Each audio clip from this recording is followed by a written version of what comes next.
به نام خدا. سلام دوستان عزیزم، وقتتون بخیر باشه. پادکست صدای سکوت امروز رو با کتابی زیبا و جذاب شروع میکنیم. کتاب چپ دست ها نوشته گونتر گراس هستش که نویسنده آلمانی است و بسیار کتابی طنز و تمثیلی از سیاست که به زبان چپ دست ها و راست دست ها نوشته شده. لطفاً با من همراه باشید تا این کتاب زیبا رو با همدیگه کشفش کنیم. ابتدا نوشته کوتاهی در مورد نویسنده کتاب برای شما میخونم و سپس کتاب رو با هم ورق میزنیم. گونتر گراس جایزه نوبل ادبیات را 40 سال بعد از انتشار کتاب درخشان و اعجاب‌انگیز طبل حلبی دریافت کرد تا شهرتش مرزهای کشورش را درنوردد و به گوش تمامی اهالی ادبیات سنگینی کند و در پیرسالگی خدمت در SS را اعتراف کرد که همگان بدانند که انسان در هر زمان میتواند به تقصیر خود گردن بنهد. این خبر از زبان گونتر گراس بر جامعه ادبی آلمان شوک بزرگی وارد کرد تا هر کسی نظری متفاوت در مورد او داشته باشد. اما گونتر گراس احساس می‌کرد که با این اعتراف بار سنگینی را از دوش خود زمین گذاشته است. شاید مرور مختصر بر زندگی وی خالی از فایده نباشد که در سال 1927 در بندر آزاد دانسینگ میان لهستان و آلمان در کنار دریای شمال که حالا متعلق به لهستان است به دنیا آمد. پدرش دکانداری آلمانی بود و مادرش لهستانی. در اعتراف اخیر خود عنوان می‌کند که در 15 سالگی سعی می‌کند به سازمان جوانان هیتلری بپیوندد اما پذیرفته نمی‌شود. اما موفق می‌شود در 17 سالگی سوار تانک‌های آلمان فاشیست شود و برای آنها خدمت کند تا پس از گذر 6 دهه به اشتباه خود گردن نهد. در پایان جنگ به زندان امریکایی‌ها می‌افتد. خانواده جنگ زده‌اش مجبور به فرار به غرب آلمان می‌شوند. نفرین از فاشیسم زمانی در دل او جای می‌گیرد که در طول جنگ شاهد جنازه جوانان و نوجوانان فراری می‌شود که نازی‌ها برای زهر چشم گرفتن از دیگران به درختان آویزان می‌کردند که روی سینه آنها نوشته شده بود من یک ترسو بودم. عباس معروفی که گونتر گراس را نویسنده آزاده می‌دانست بعد از اینکه به اجبار از ایران متواری می‌شود در نامه‌ای سرگشاده از او دادخواهی می‌کند و این اندک برای بحث اینک ما کفایت می‌کند. کمیته اهدای جایزه نوبل درباره او اعلان کرده بود که وی از آخرین مبارزان عصر روشنگری است. وی در موضع‌گیری‌های خود در مورد ادبیات همیشه علت نویسندگی‌اش را دلایل اخلاقی و سیاسی عنوان کرده و از آن میان آرمان‌خواهی و افسردگی شخصی را دو انگیزه مهم برای نویسنده می‌دانست. به تعبیر او هنرمند باید همچون کودک پررویی هر از گاهی زبانش را به قدرتمندان و زورگویان تیز کند و هراسی از مطرح کردن تابوها نداشته باشد.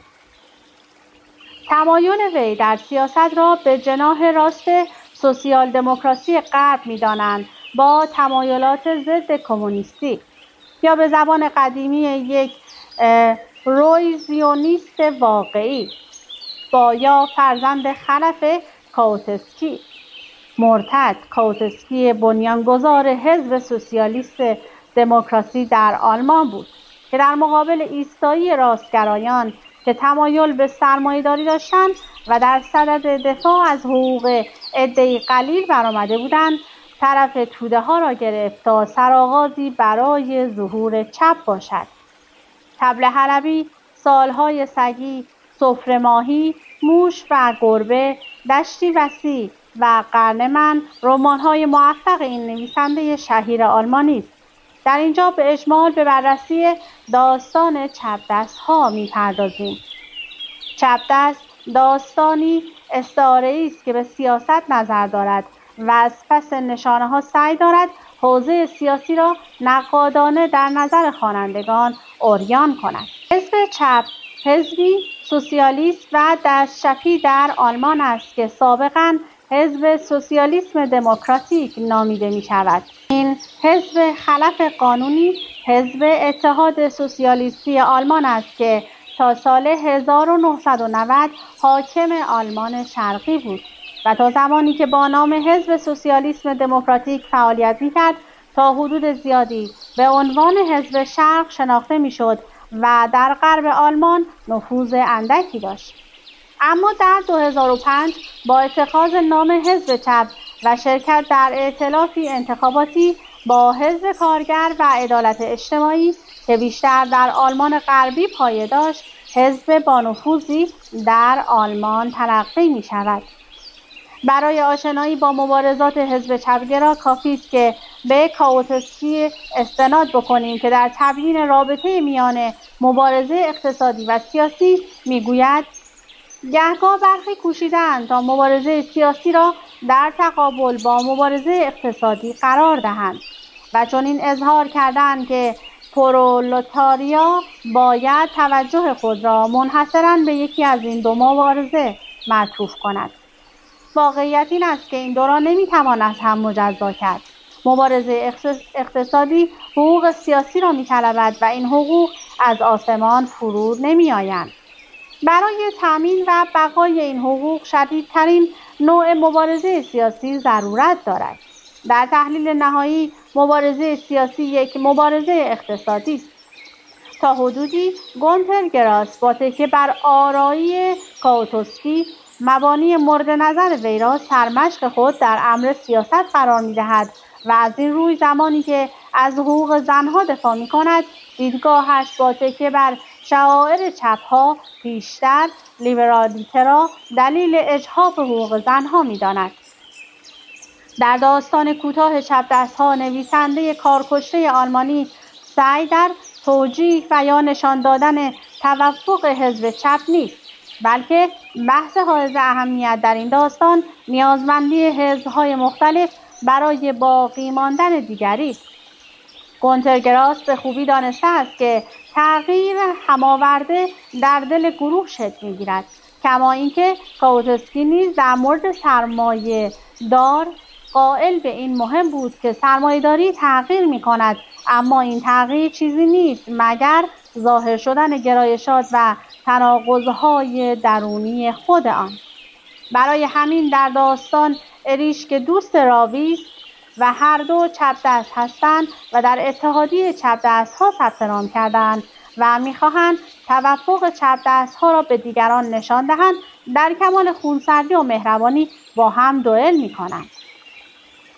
گونتر گراس سعی می‌کند دلیلی برای این دوئل کردن پیدا نکند و عصبانیت اندک اریش را با مهربانی‌هایشان توأم می‌کند تا مخاطب به این باور برسد که آنها هیچ مشکلی ندارند و حتی باورمان شود که آنها بی‌دلیل و از سر عدم اختلاف در صدد دوئل برآمدند و این همان منظری است که فردی چون کاوتسکی مطرح می‌کند و ما شاهد بروز اختلاف در درونه حزب می‌شویم.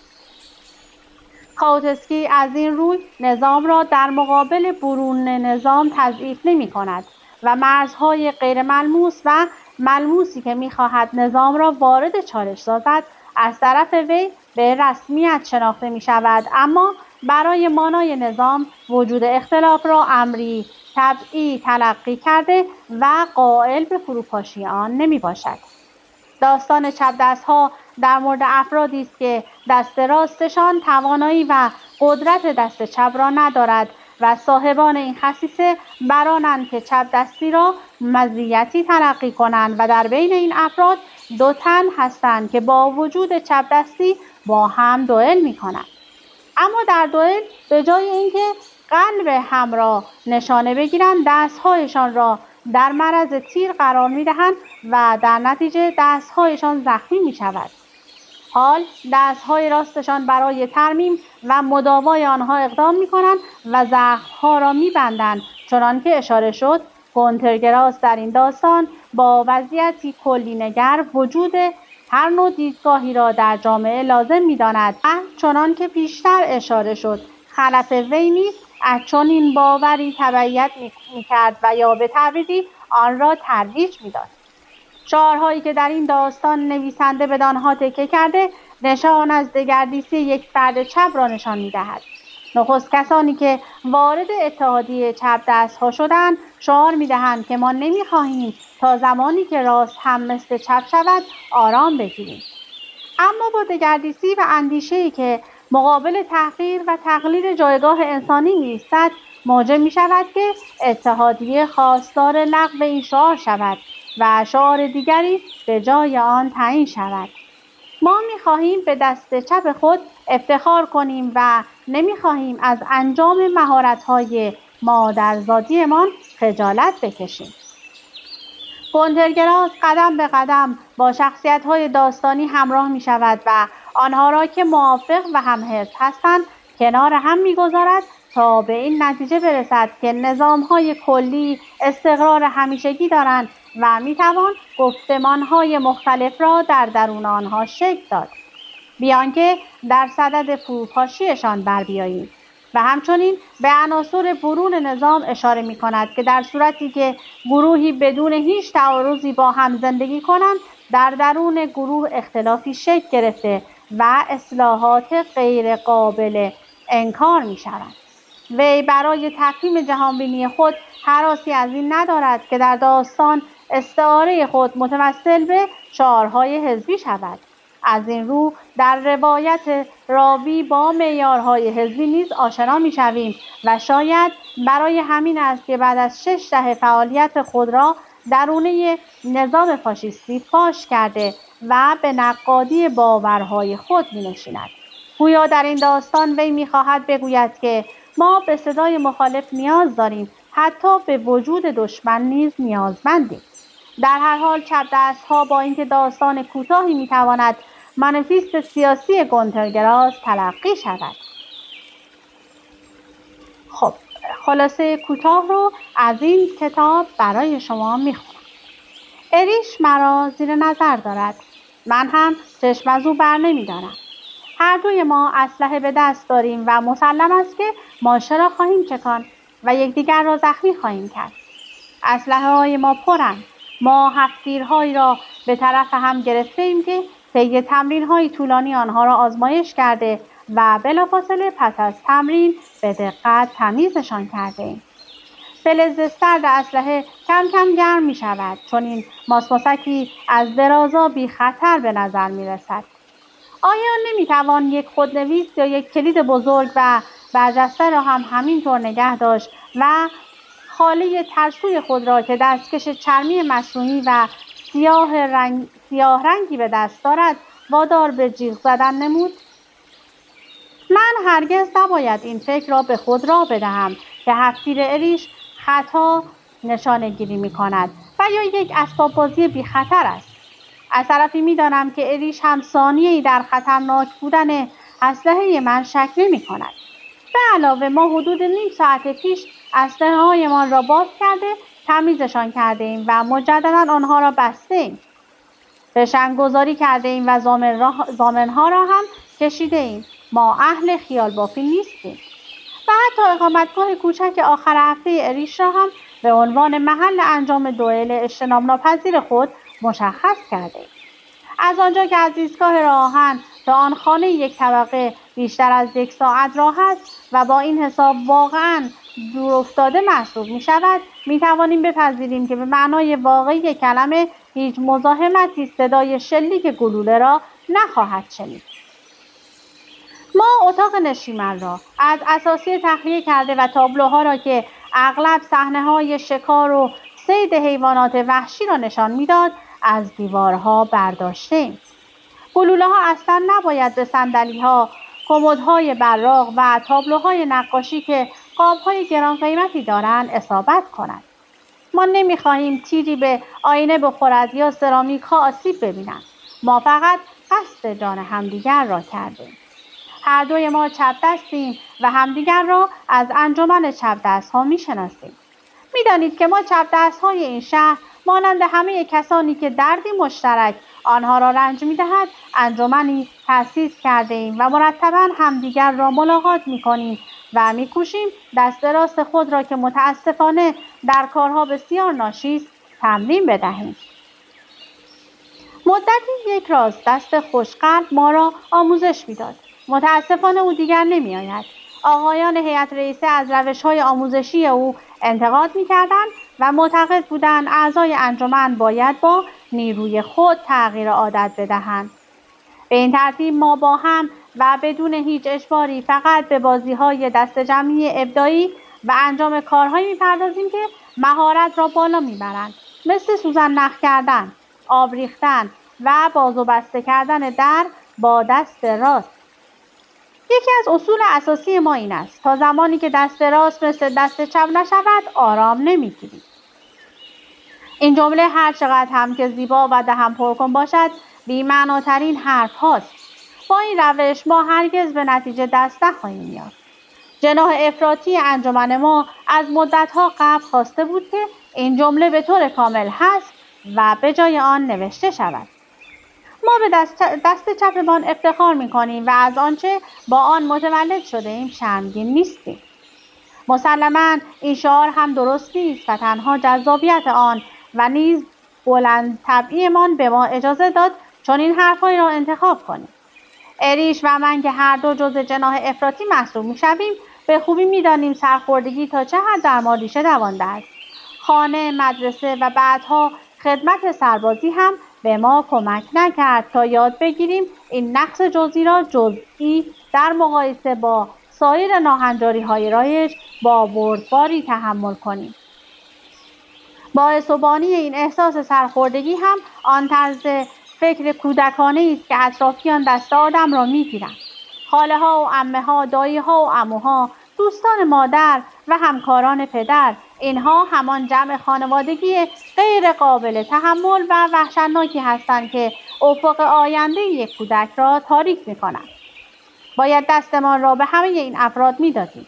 آنها می‌گفتند نه، با آن دست بدقواره نه، با دست واقعیت دست بده، با دست راست. وقتی 16 ساله بودم برای اولین بار به یک دختر دست زدم. او با ناامیدی دستم را پس زد و گفت اما تو که چپ دستی. چون این خاطراتی در ذهن می‌مانند. با وجود این وقتی بخواهیم آن جمله را که من و اریش آن را ساختیم در کتاب خود بنویسیم باید عنوان هدفی دست نیافتنی را برای آن در نظر گرفت. حالا اریش لب‌هایش را روی هم فشار می‌دهد و پلک‌هایش را کمی می‌بندد. من هم همین کار را می‌کنم. گونه‌هایمان کمی می‌پرد. پیشانی‌هایمان را در هم می‌کشیم و نوک بینی‌هایمان کشیده می‌شود. حالا اریش شبیه هنرپیشه‌ای شده است که حرکاتش پس از دیدن صحنه‌های پرماجرای بسیار برایم آشناست. آیا می‌توانم بپذیرم که این شباهت‌های مخرب مرا هم مانند قهرمانان خشن سینما می‌کند؟ ممکن است خشن به نظر برسیم و من خوشحالم که هیچکس در این حالت متوجه ما نیست. آیا او یعنی همان شاهد ناخوانده نخواهد پذیرفت که دو مرد جوان با طبیعتی رمانتیک با هم دوئل می‌کنند؟ ممکن است فکر کند آنها هر دو از یک قماشند یا یکی از کارهای زشت دیگری تقلید کرده است. این یک دعوای بی‌قید و شرط خانوادگی است که نسل‌ها به طول انجامیده است. فقط دو دشمن اینطور به هم نگاه می‌کنند. لب‌های نازک و رنگ پریده و بینی‌های چروکیده از خشم ما را که مبتلا به جنون مرگن نگاه کنید و زمزمه نفرت را در آنها ببینید. ما دو دوستیم. اریش مدیر بخشی از یک فروشگاه است و من شغل پردرآمد ساخت قطعات ظریف فنی را انتخاب کردم. با اینکه شغلمان با هم تفاوت بسیاری دارد، علاقه مشترک فراوانی داریم که لازمه تداوم بخشیدن به یک دوستی هستند. اریش بیشتر از من عضو انجمن بوده است. به خوبی روزی را بیاد می‌آورم که لباسی کاملا رسمی تنم بود و با کمرویی به مجمع آنها وارد شدم. اریش از روبرو به سمتم آمد و مرا که نامطمئن بودم از طریق راهرو راهنمایی کرد. در عین حال با زیرکی و بدون کنجکاوی‌های بی‌مورد به من نگاه کرد و گفت: مسلماً می‌خواهید عضو گروه ما بشوید. هیچ نترسید، ما برای کمک به هم اینجا هستیم. من بلافاصله گفتم: می‌خواهم عضو یک طرفی ها بشوم. ما رسما خودمان را اینگونه می‌نامیم. به نظرم می‌آید این نامگذاری هم مثل بیشتر مقررات آنطور که باید مناسب نیست. این عنوان چندان واضح بیان نمی‌کند که چه چیز اعضای انجمن را به هم پیوند می‌دهد و قوی‌تر می‌کند. یقیناً بهتر بود نامی کوتاه مثل چپ‌ها یا کمی خوش آهنگتر مانند برادران چپ دست را برای خودمان انتخاب می‌کردیم. شاید بتوانید حدس بزنید چرا مجبور شدیم از معرفی خودمان تحت این عنوان صرف نظر کنیم؟ هیچ چیز نادرست‌تر و علاوه بر این آزاردهنده‌تر از این نبود که خود را با آن نوع آدم‌های قابل ترحمی مقایسه کنیم که طبیعت تنها ارزش انسانی آنها را برای ارج نهادن به عشق از آنها سلب کرده است. کاملا برعکس، ما جمع متنوعی هستیم و میتوانم بگویم که زنان مجمع ما از نظر زیبایی، جذابیت و خوش‌رفتاری قادرند با بعضی از زنان راست‌دست رقابت کنند. بله، اگر با دقت مقایسه کنیم از بین آنها مجموعه‌ای از ستارگان به دست می‌آید که کشیشی را که از سکوی وعظ برای مخاطبان خود طلب آمرزش می‌کند وامی دارد با دیدن آنها خطاب به جمع فریاد بزند: آه، کاش همه شما چپ دست بودید. این عنوان برای انجمن ناخوشایند است. حتی اولین رئیس ما که فردی بود با طرز فکر مرد سالار و متاسفانه از کارمندان رده بالای شهرداری و ثبت اسناد هم بود، گاه و بیگاه به این نکته اذعان می‌کرد که ما با چنین روندی موافق نیستیم و دست چپمان را هم لازم داریم. به علاوه نه یک طرفه هستیم و نه یک طرفه فکر، احساس و عمل می‌کنیم. مسلماً دغدغه‌های سیاسی نیز باعث شد پیشنهادهای بهتری مطرح کنیم و خود را با عنوانی که هرگز نباید آن را برمی‌گزیدیم بنامیم. پس از آنکه اعضای میانه‌رو پارلمان به یکی از جناحین متمایل شدند و صندلی‌های خانگی آنها طوری قرار گرفت که ترتیب قرار گرفتنشان وضعیت سیاسی سرزمین آبا و اجدادی ما را مشخص می‌کرد، باب شد که هر نوشته یا سخنرانی را که کلمه چپ بیشتر از یک بار در آن تکرار شده باشد متهم به رادیکالیسم مخاطره‌آمیز کنند. حالا همه دوست دارند اینجا آرامش حاکم باشد. اگر در شهر ما یک انجمن بدون گرایش سیاسی و به منظور همیاری و همزیستی وجود داشته باشد، آن انجمن ماست. در اینجا برای جلوگیری از هر گونه سوءظن در مورد مسائل جنسی باید یادآوری کنم که من نامزدم را از بین گروه جوانان انجمن انتخاب کردم. قصد داریم به محض اینکه آپارتمانی برای ما خالی شود ازدواج کنیم. بالاخره سایه تیره تأثیری که اولین برخوردم با جنس مخالف بر روحیه‌ام انداخته بود رفته رفته کمرنگ شد و من این را مدیون حمایت مونیکا هستم.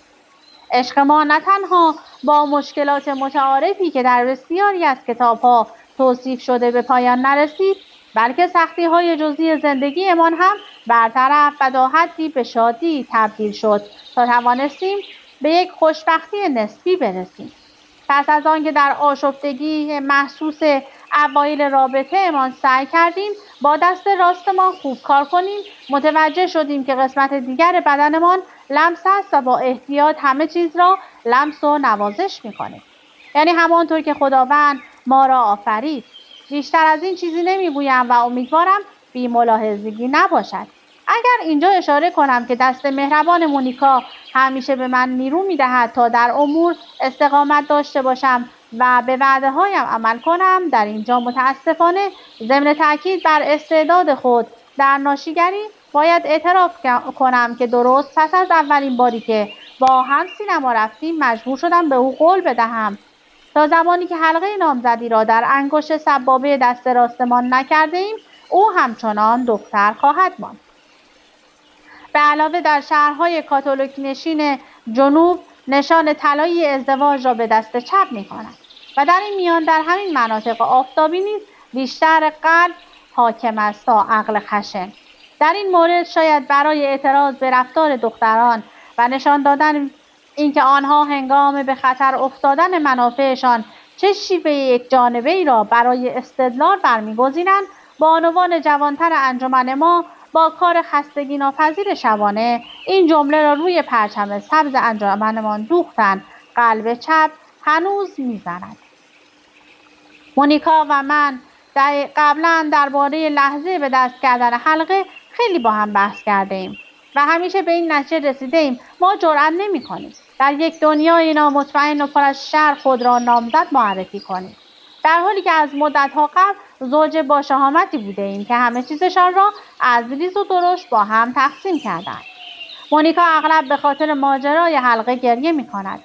در روز نامزدیمان همانطور که خوشحالی می‌کردیم، غباری از غم بر تمام هدایا، میزهای پرزرق و برق و سایر مراسم ویژه جشن نشسته بود. حالا اریش دوباره چهره خوب و عادی خود را نشان می‌دهد. من هم کوتاه می‌آیم، اما با این حال تا مدتی حالت اخم را در ماهیچه‌های صورتم حس می‌کنم. علاوه بر این، شقیقه‌هایم هنوز می‌پرند. نه، کاملا مشخص است که این قیافه‌ها به ما نمی‌آید. با نگاه‌هایی آرامتر و به تبع آن با شهامت بیشتری به هم خیره می‌شویم. نشانه می‌گیریم. هدف هر یک از ما دست راست دیگری است. مطمئنم که اشتباه نخواهیم کرد و در مورد اریش هم یقین دارم. ما مدت زیادی تمرین کردیم. تقریبا هر دقیقه از وقت آزادمان را به تمرین در گودالی شنی در حاشیه شهر گذرانده‌ایم تا در روزی مثل امروز که باید خیلی چیزها مشخص شود بازنده نباشیم. شاید از تعجب فریاد بزنید: این کار یک نوع سادیسم یا نه یک خودزنی است. حرفم را باور کنید. تمام این استدلال‌ها برایم آشناست.